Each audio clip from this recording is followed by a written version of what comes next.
like we also had a few participants who had thyroid nodules, and especially when they learned about this lifestyle, so they were surprised that certain foods might contribute, because they had no clue that the foods that we are eating currently might even contribute to.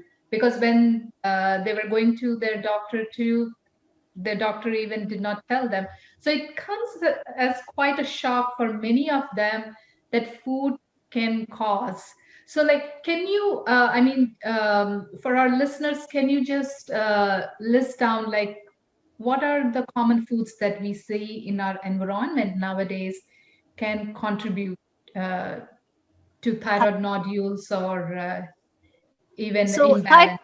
so thyroid nodules, they're basically a growth of cells, an abnormal growth of cells in your thyroid. They kind of, the way I explain it to my patients is, it's kind of like having a mole on your skin. It's a growth of cells, except that it's inside your thyroid. And most of these are benign, but sometimes they can get very, very large and become kind of a nuisance, more to speak. Like they are sticking in your throat, or they're having a difficulty swallowing.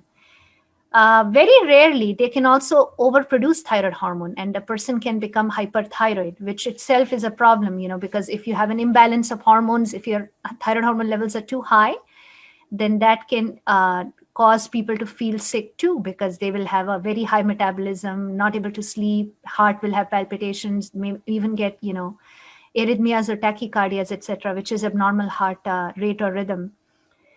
So thyroid nodules, they can form, mostly these are, genetic or environmental, there are some endocrine disrupting chemicals.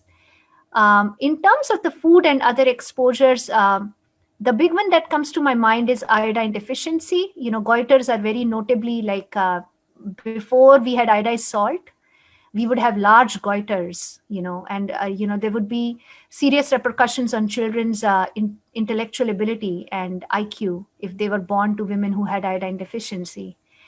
Um, so iodine deficiency is a big culprit for nodular goiters. The other things that can make thyroid nodules grow is obesity, alcohol, smoking.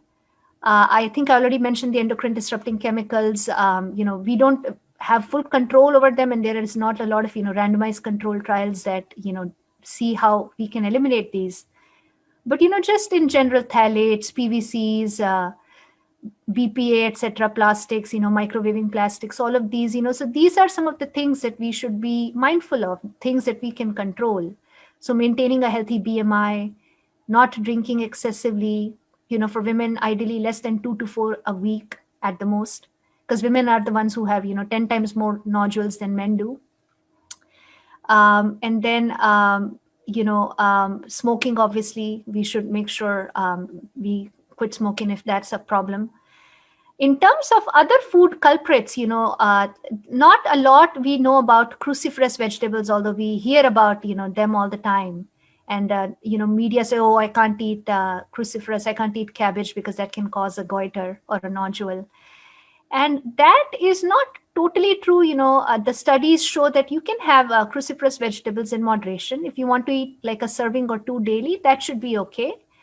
The concern comes from a chemical called isothiocyanate, which is supposed to, prevent the uptake of iodine into your thyroid cells and let you form thyroid hormone. But, if we consume them in the regular, like one serving or two servings, which is hardly like 2 cups of raw cabbage or broccoli, right? Then that much is not clinically enough to cause, the inhibition of iodine uptake. In fact, the people that consume the most cruciferous vegetables in the world, the East Asian countries, especially Japan, what they do? They actually consume their bok choy, etc., with like sea vegetables, right? So they'll have their kelp and their, dulce, etc., with their, those will be in their salads or soups. So those sea vegetables are very rich in iodine. So if you're getting those cruciferous vegetables, you're getting the iodine, so you won't have the deficiency of iodine that causes the, the nodule formation. And you won't have the excess of iodine, because the cruciferous is, going to prevent the excessive iodine getting into your thyroid, because iodine excess is also a problem. I'll, talk about that later. And so we don't have to be too much afraid of cruciferous vegetables. Of course, we don't want to eat or drink like gallons and gallons of kale smoothies every day, because then that might, get to a point where we are talking about goitrogens. And the third thing that people worry about a lot is soy, which is, again, one can eat a serving of soy a day at least, maybe even 2 servings a day. And that, even if you have thyroid disorders, it doesn't matter.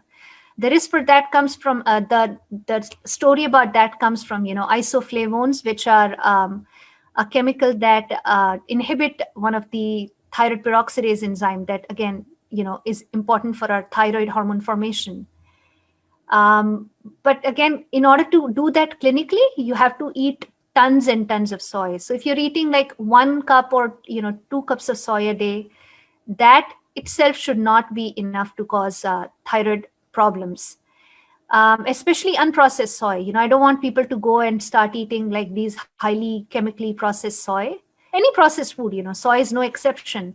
But if it is healthy soy, like, edamame or miso or, like just soybeans cooked, that should not be goitrogenic if eaten in moderation. And I don't want people to feel, oh, I have thyroid disease, I cannot eat soy. Unless, of course, if you're allergic to soy or if you have some other sensitivity. And again, if you're taking thyroid hormone already, then you're getting thyroid hormone. Then you don't need thyroid hormone to be produced by your gland that much, right? So again, there is no reason to worry about soy in that case. And I feel like I'm talking So, too much, but I'll say one last thing about selenium, which is another mineral that we must make sure we have plenty. Selenium is the most critical element for our thyroid, for actually our immune health also, right? And our cardiovascular health also.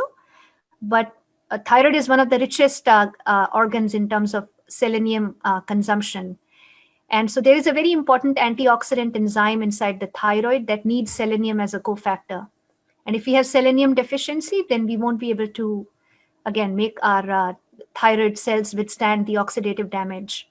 So selenium is richly found in Brazil nuts, cashews, mushrooms, I think to some extent also in beans and pumpkin seeds, etc. So we must make sure we take a variety of these selenium-rich foods in order to make sure that we're getting plenty of selenium. I tell my patients with thyroid disorders to make sure they get mushrooms at least 2 or 3 times a week.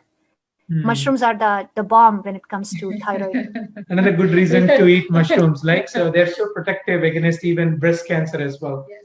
Like They So, I'm are. yeah, I'm so glad you brought this up, Mahima, because like some of our participants, like we're wondering, like because the doctors have told them to avoid soy, like if they're suffering with thyroid disorder. So I'm glad like you cleared the myth about soy and cruciferous vegetables.